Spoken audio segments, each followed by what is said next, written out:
Hi, my name is Emerald Robinson. I am a second-year physician assistant student at South University in West Palm Beach, Florida. Today we're going to talk about screen time and mental health disorders in adolescents, promotion of education and awareness. This project is a part of my Capstone project for my Master of Science program. So we can go ahead and get started.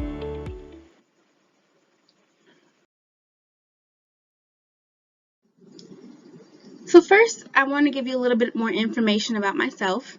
Again, my name is Emerald Robinson. I am from Albany, Georgia, a little small town in Albany, but I do currently live in South Florida as a part of the PA program at South University in West Palm Beach. I graduated from Valdosta State University with a Bachelor of Science in Biology and a minor in Spanish. Prior to PA school, I worked at an assisted living facility as a care partner for elderly and demented residents. I also worked as a medical assistant at a dermatology office here in South Florida.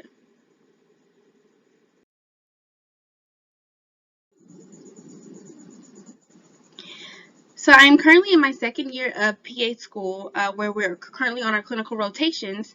And while on my rotations, I'm able to sort of figure out my fields of interest. So currently, I'm interested in women's health, including maternal and fetal medicine, family medicine, cardiology, and dermatology.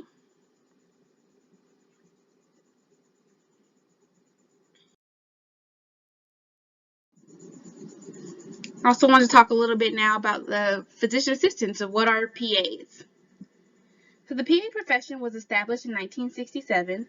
Physician assistants, also called PAs or more recently physician associates, are licensed healthcare providers who are trained to diagnose illnesses, develop and manage treatment plans, prescribe medications, and provide patient education in all specialties of medicine.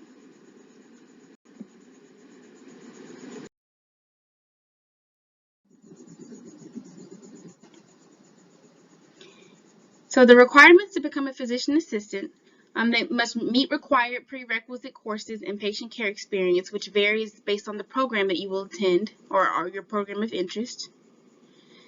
PAs must attend an accredited PA program, in which most of the programs are on average of 27 months. Again, my program at South University is also 27 months. PAs must become certified and obtain a state license, maintain your certification. And then the job duties for PAs, we take medical histories, conduct physical exams, diagnose and treat illness, order and interpret test results, develop treatment plans, prescribe medication, counsel on preventative care, perform procedures, assist in surgery, and make rounds in hospitals and nursing homes. Physician assistants work with a collaborating physician to increase the amount of people that have access to quality health care. And one of the best things I always say about the PA profession is that PAs come from all different backgrounds, medical backgrounds and different experiences, which contribute to better medical knowledge and patient care.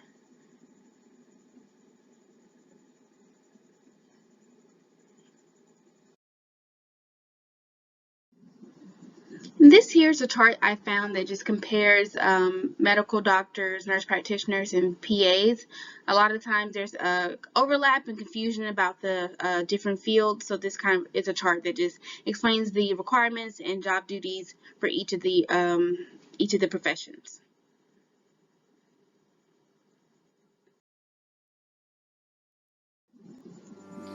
So before diving into the presentation, I did want to offer a disclaimer. This video is a part of my Capstone project for my Master of Science Physician Assistant program. It is in no way intended to give medical advice. It is strictly for educational purposes only. It is recommended that you speak with a licensed healthcare professional if you have questions or concerns about mental health. Mental health is very real, and it's time to start talking about it.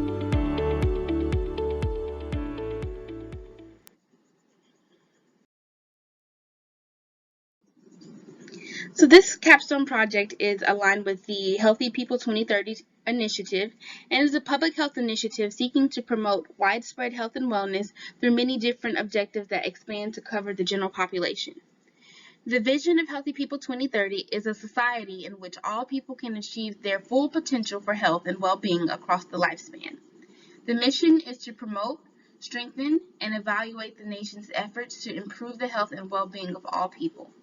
and their goals are to attain healthy, thriving lives and well-being, free of preventable disease, disability, injury, and premature death, eliminate health disparities, achieve health equity, and attain health literacy to improve the health and well-being of all.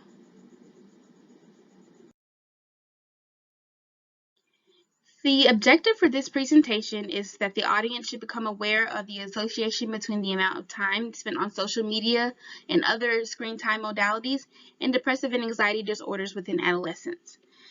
My hope is that the audience becomes familiar with some signs and symptoms of depression and anxiety disorders and may be familiar with public resources that are available to those in need.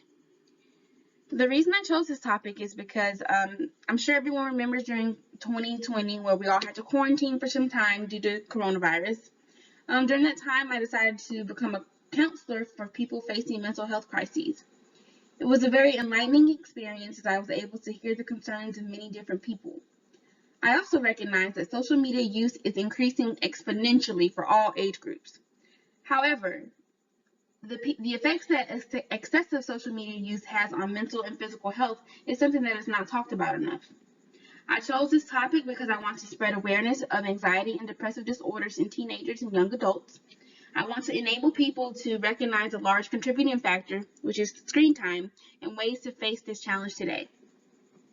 My hope for this presentation is to encourage people to spend time away from social media each day and partake in activities that are mentally healthy.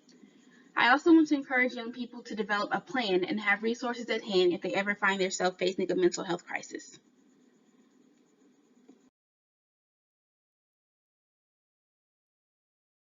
Social media. Studies show that too much time on social media apps can be linked to anxiety and depression. On average, American children ages 8 to 12 spend 4 to 6 hours a day watching or using screens. And for teens, it's up to 9 hours a day.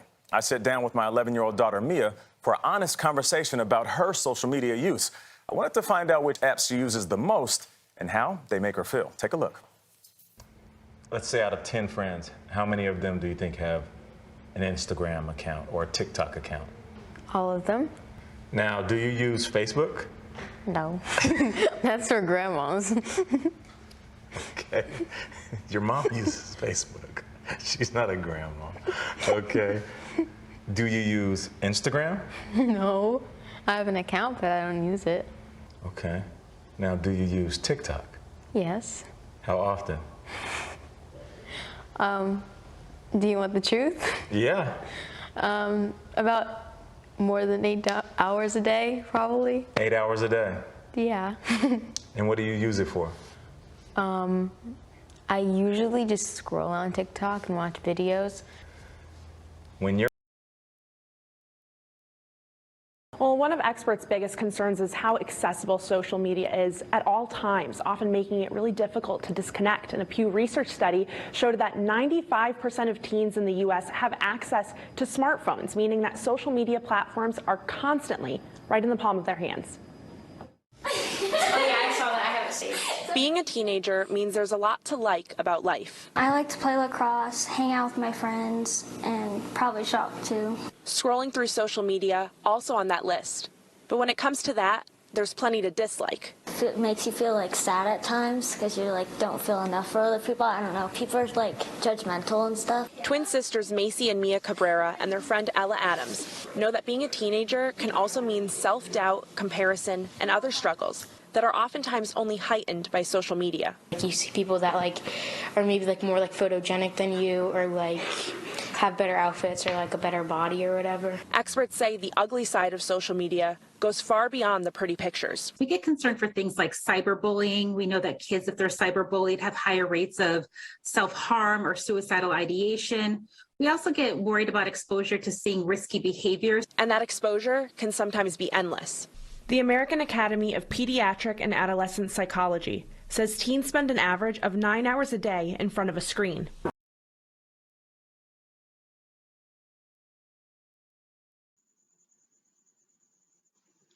From those videos, we're able to see the growing concern of social media use in teenagers. Teenagers spend on average 8 to 9 hours on social media and other modes of screen time a day. In fact, 4.5 billion people currently use social media worldwide, which is more than double from 2.5 billion people in 2015. The average social media user has an average of about 6 to 7 social media platforms, so meaning you have an account with 6 or 7 different social media platforms. So really, before we get into the meat of this presentation, I want to do a quick little fun interactive activity where it's basically just going to be a logos game. There's going to be 15 logos that pop up on the screen of different social media outlets and apps that people use on their phones. So I just want to see if you can name them all, if people are familiar with all of them. And you can even take it one step further and ask yourself, how many of these platforms do you have an account with? And if you would like to, you can comment below. So let's get into it.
So what is considered screen time? Screen time is the amount of time spent using a device with a screen, such as a smartphone, computer or laptop, television, or video game console. There's currently a lot of research going on to study the correlation between mental and physical health and child development. Here's an example of an iPhone. I'm not too familiar with Android devices, but I'm pretty sure there's something similar to where you're able to see the amount of time you spend on your phone. So in this example of Karina's iPhone, she spends a daily average of 4 hours and 48 minutes on her phone. It shows a comparison to last week's usage, and it also gives a breakdown of what she is doing while she's on her phone, such as social media use, productivity and finance, and games. It also goes into a more detailed breakdown below where you can see just how much time she spends messaging, FaceTiming, mail, emails, and much more. So this is something that I've recently started to use to track and monitor how much time I'm on my phone, and it can be something useful for other people as well.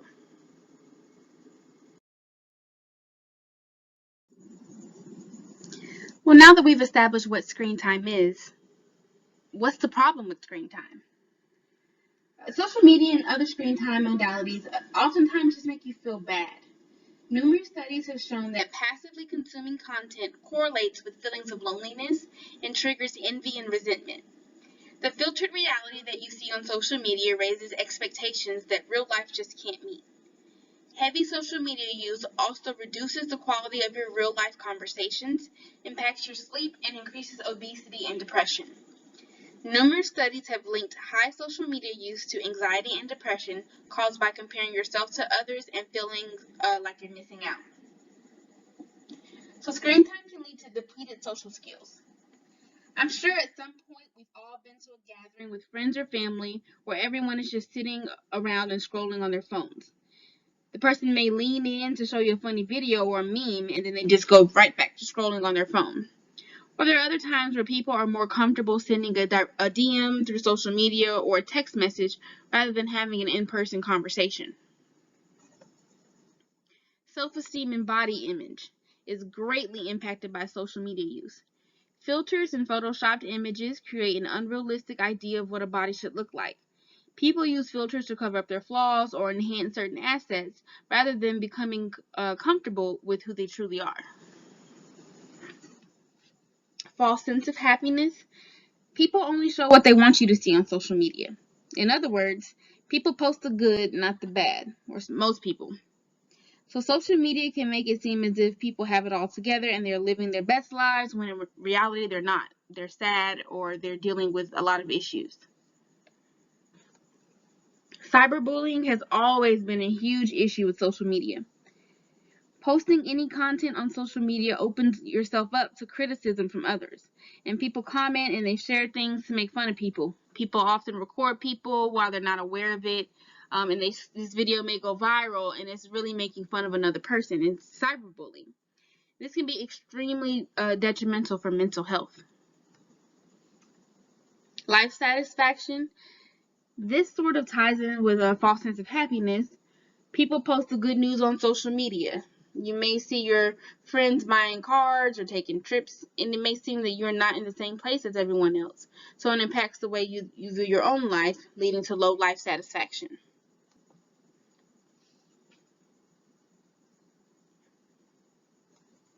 Decreased exercise. This one's pretty obvious, but people spend hours in front of their TVs or their phone or computer, and they forget about exercising or going to the gym. This leads to obesity and physical health problems, as well as mental health. Attention-seeking behavior, or as social media has called it, clout. There's always a new challenge going around that people jump on, or people post wild and dangerous content for likes and shares. People go out of their way to, even with behaviors that are uncomfortable to them, to just feel accepted by strangers behind the screen. FOMO is fear of missing out. This has been somewhat of a struggle for myself in PA school. It's where you see others taking trips and doing fun things that they post on their social media accounts, and you feel like you're missing out on fun in your own life.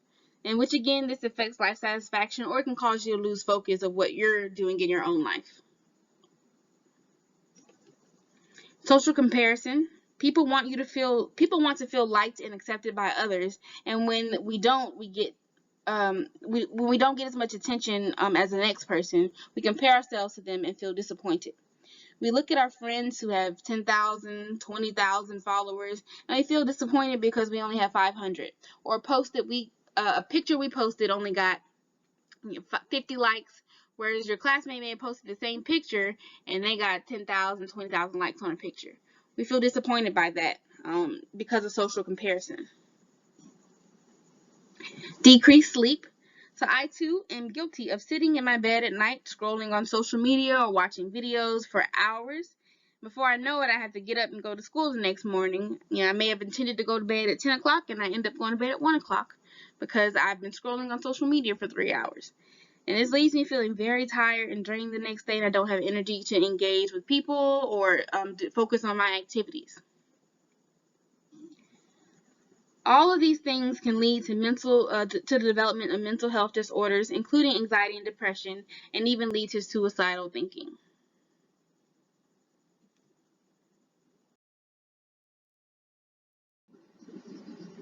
Major depressive disorder.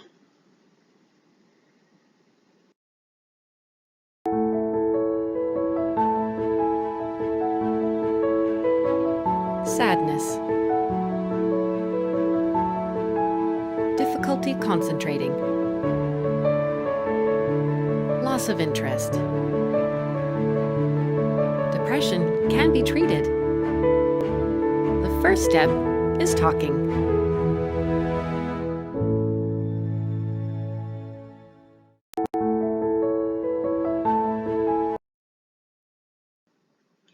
Depression is a mood disorder that causes a persistent feeling of sadness and loss of interest. Also called major depressive disorder or clinical depression, it affects how you feel, think, and behave, and can lead to a variety of emotional and physical problems. You may have trouble doing normal day-to-day activities, and sometimes you may feel as if life isn't worth living. It's more than just a bout of blues. Depression isn't a weakness, and you can't simply snap out of it. Depression may require treatment.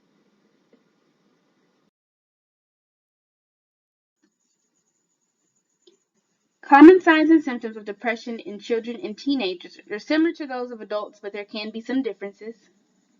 In younger children, symptoms of depression may include sadness, irritability, clinginess, worry, aches and pains, refusing to go to school, or being underweight.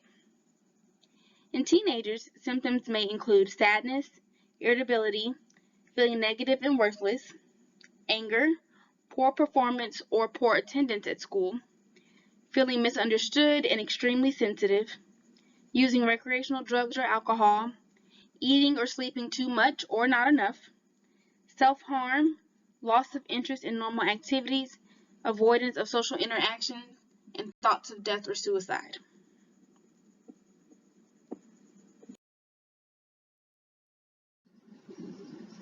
Generalized anxiety disorder. So here's my friend. He worries about things. Of course, everybody worries. It's natural. But this guy has got generalized anxiety disorder, GAD, and he pretty much worries all the time. You see, people with GAD have trouble turning their worrying and anxiety off. There's a sense of impending doom that terrible things will happen, even when there is little evidence that anything will actually turn out bad. This constant and uncontrollable worry gets in the way of having a more normal day-to-day life, and many experience physical symptoms like fatigue, muscle tension, insomnia, and mental tensions like concentration loss, nervousness, stress, and all of this can contribute to an inability to go places or experience and enjoy things and to simply be happy. And this in turn will stop. There is help out there. There are methods to approaching and gaining control over your negative thoughts. You can look into support groups, cognitive behavioral therapy, and possibly even medication. Talk to your health professional for more information. Most of all, know that you are not the only one that has this. It is more common than you think, and that things can be done to help you cope.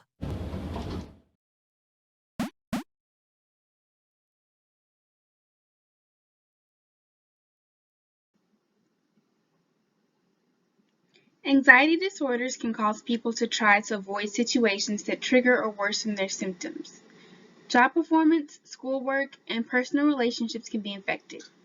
In general, for a person to be diagnosed with an anxiety disorder, the fear or anxiety must be out of proportion to the situation or age inappropriate and hinder ability to function normally.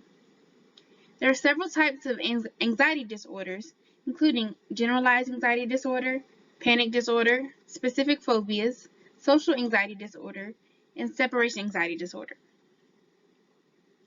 Researchers found that based on diagnostic interview data, that approximately 31.9% of adolescents aged 13 to 18 suffered from any anxiety disorder. They also found that the anxiety disorder among adolescents was higher for females than for males.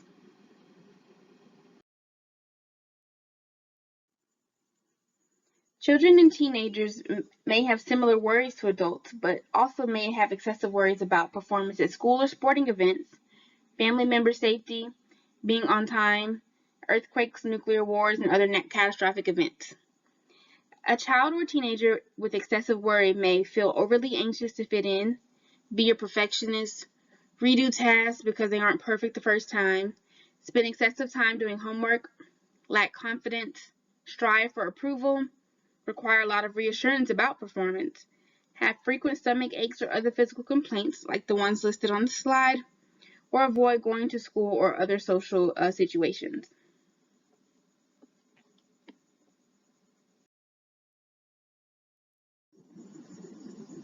So what's the correlation? The impact that screen time use has on the development of mental health disorders in youth should be a much larger concern in healthcare.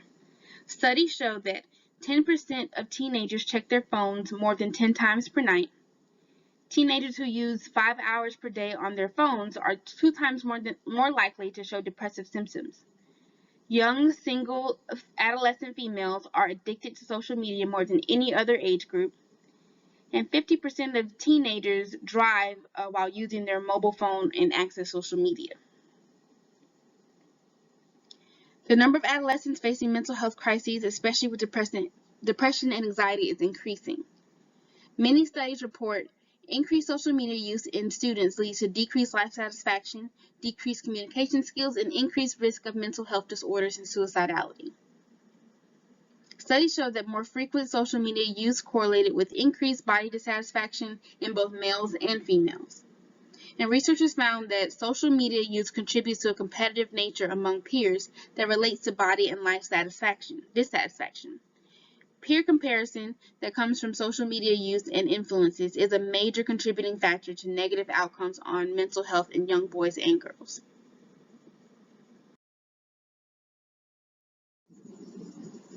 The National Institute of Mental Health reports approximately 4.1 million adolescents aged 12 to 17 experienced at least one major depressive episode in 2020. They also report that in that same year, approximately 41.6% of those adolescents received treatment for depression. Some of the risk researchers associated with social media use include cyberbullying, harassment, and Facebook depression, which is a term that describes when adolescents spend increased amounts of time on social media sites and then they experience typical depression symptoms. Social media facilitates cyberbullying, social comparison, and addiction, which all lead to decreased mental well-being. FOMO is a leading negative effect associated with social media use because it creates anxiety, impulsivity, and depressive symptoms. Research does consider the positives of screen time use as well. Some of those are mental health resources. Many organizations and websites now offer support via social media for those suffering from mental health challenges. Thus, they bring people together to share experiences. One study found that patients with severe mental health conditions use social media networks as a way to feel less lonely. In addition, many sites allow people to sign up to receive texts providing inspiration, positive messages, and recovery resources. Positive inspiration. Social networks can create peer motivation, inspiring young people to develop healthy habits, try something new, follow their dreams, and speak up about things that matter to them. Teenagers can also find positive role models online. In addition, a wide variety of apps offer instruction and support for developing a more positive outlook and building healthy habits, such as meditation and exercise. Connection and networking. Platforms like Facebook, Twitter, Instagram, and Snapchat give teenagers and young adults a sense of belonging and acceptance. This is particularly true for those who feel isolated or marginalized, such as LGBTQ youth and those struggling with mental health issues. Creative expression and innovative thinking. Social media sites are all about content in a variety of forms. From written content to photos and graphics, there are many ways for users to participate, engage, and show off their creativity. If you're a teenager who likes to take photos, these sites and apps can help hone your skills and show off what you're doing. For young people who like to write or create graphics and digital designs, social media is an ideal place to show your work and get encouragement and feedback from others. Teenagers can come up with fresh, innovative ideas and get instant feedback. In this way, social media can be a tool for creative teens. Research and educational resources. Social media can be an excellent resource for educating teenagers. Talking to teens one-on-one might provide more opportunities to control the narrative, but social media and the internet in general still offer a useful way to educate young people. They can learn new things through articles shared on social media networks or perhaps by watching videos on YouTube and elsewhere.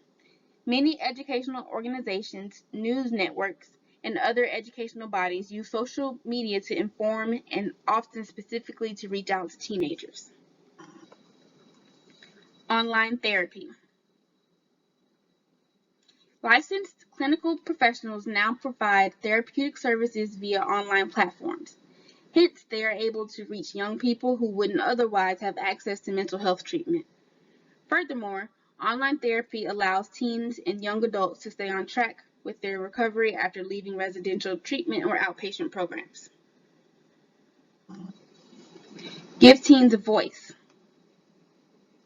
Many teenagers may feel like they're not listened to. Others feel shy or unsure about how to speak up in person. Social media can give teenagers a voice, a way to express themselves in a different manner. Whether they choose to write, make images, or record videos, they can express themselves in a less direct way. People might see what they're doing, but they don't have an audience or a large group of people watching them in person. Social media can allow them to have a voice and might give them the confidence to speak out more offline too. A space to do good and impact others. Young people are often unfairly characterized as being self-absorbed and selfish, but many of them use social media to do good and make positive changes within their community and others. Social media offers easy ways to show support for or condemn an issue, raise money, promote a charity event, or spread an important message. Teenagers can be encouraged to get involved in many different community and other outreach efforts through social media. And a mental break. Social media use can be a time for teenagers and young adults to escape from the struggles of reality or give teenagers a chance to take a mental break. People may use videos and other things on social media that they see to either learn a new skill or gain a new hobby or just take some time off from school or work.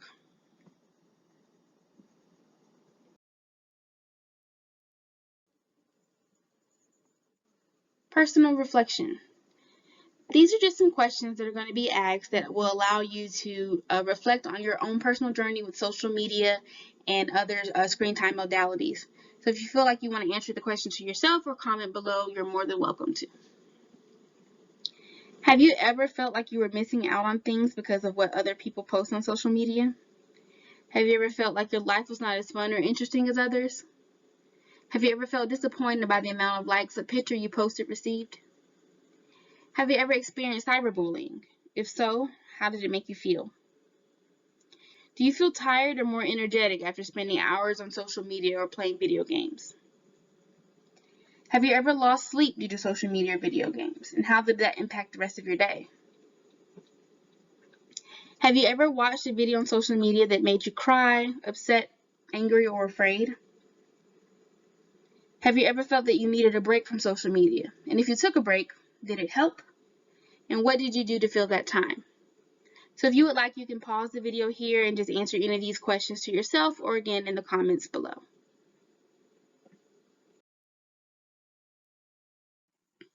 So what are some things that you can do to cut down on these effects of social media and screen time use? You can start by turning off all app-based notifications. Notifications from apps are often the single biggest source of distraction in people's day-to-day lives. So subdue your FOMO and turn off all app-based notifications.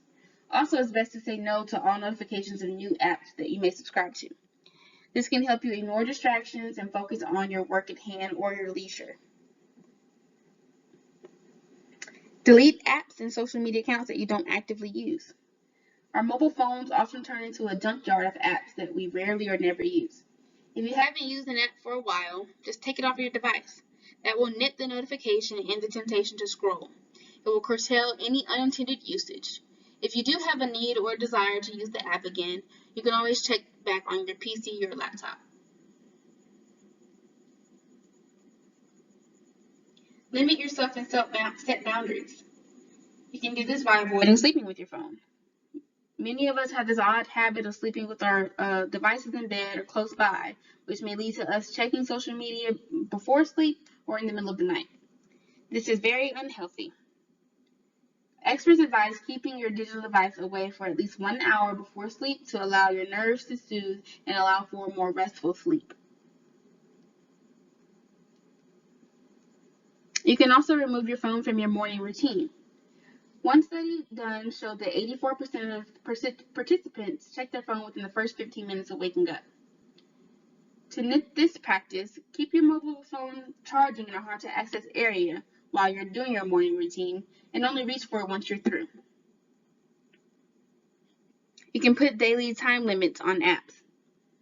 Daily limits on each app ensures your total phone usage is monitored and controlled. Most of us are well aware which social media apps we access most, and the best way forward can be setting timers for such app access. Rationing time for social media use or mobile device use can go a long way in cutting down on our levels of social media use. So it's best to set a timer when you start to use social media, say to 1 hour a day, or maybe just 7 hours in a week total, and be absolutely resolute in not adding any extra time once the timer goes off. You can find a new hobby or engage in an old one. While making efforts to cut down on social media and screen time use, it's important that you engage yourself in some meaningful hobby. It can be a new skill or something that you've always wanted to do, like learning calligraphy or playing a new instrument or anything that makes you take a step away from social media. You can have a family meal or friend gathering without using your phone. Oftentimes, again, we are together with friends, but we're not physically there. We're on social media or using some other screen time modality. So to do this, to engage and strengthen interpersonal relationships, we can put down the phones and actually engage in conversations with the people in the room with us.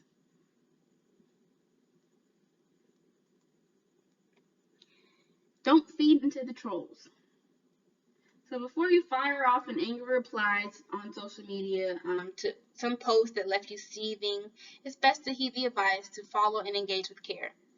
Negative influencers and stress triggers, i.e. internet trolls, lurk in social media feeds, and they can actually take a toll on one's mental health. So it's best to consider how you interact with people on social media, especially people who say or do triggering things on social media before you actually engage with them.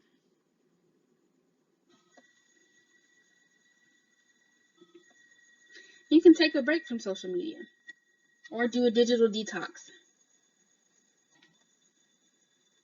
If you're interacting less with people in real life and spending more time on social media, you may want to reassess your priorities by taking a break or a holiday from social media.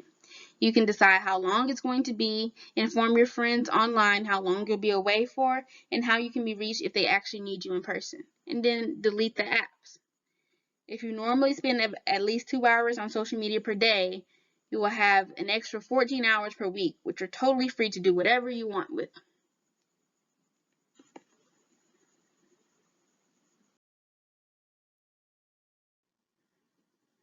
If you ever find yourself facing a mental health crisis or need help reducing symptoms of depression and anxiety, there are many resources available for you.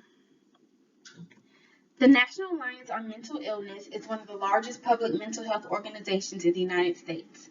The focus of this organization is education, awareness, and advocacy of mental health disorders and the management of these conditions. They provide educational tools about the signs and symptoms of several mental health conditions, including anxiety and depressive disorders. They also provide resources on types of treatment options available and support, which is useful for current and continued adolescent outreach.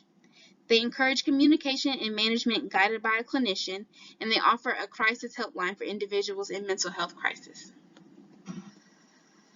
The Depression and Bipolar Support Alliance is a national organization that advocates for awareness and support for adults and teenagers living with mood and depressive disorders. They promote peer-based wellness center support by providing services and resources available to the public at all times. Their values target integrity, openness, mindfulness, and collaboration. For adolescents, they educate the public on depressive disorders and self-screening tools.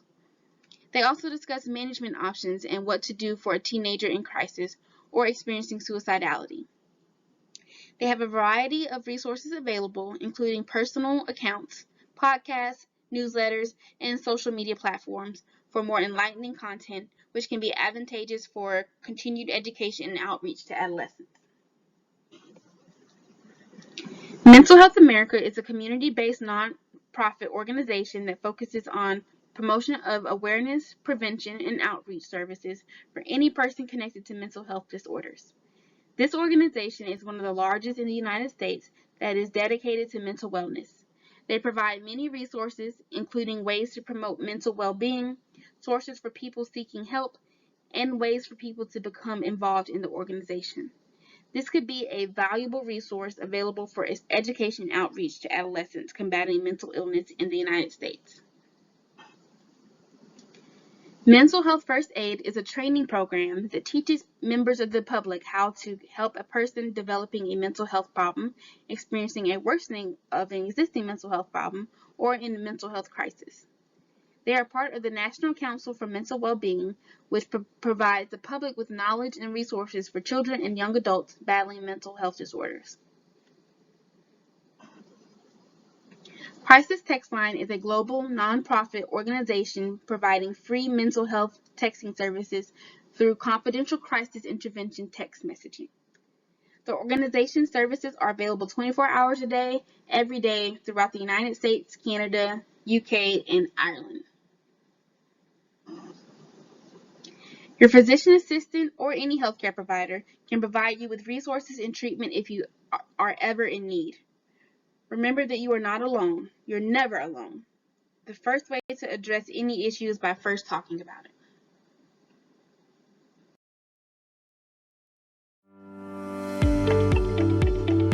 Well, that brings us to the end of my presentation. I hope that you were able to take away the ability to recognize some signs and symptoms of depression and anxiety and some ways to reduce these in your life. I just have one more question for you. How many times did you check your phone during this video? Well, thank you all for watching, and feel free to like, comment, and share this video.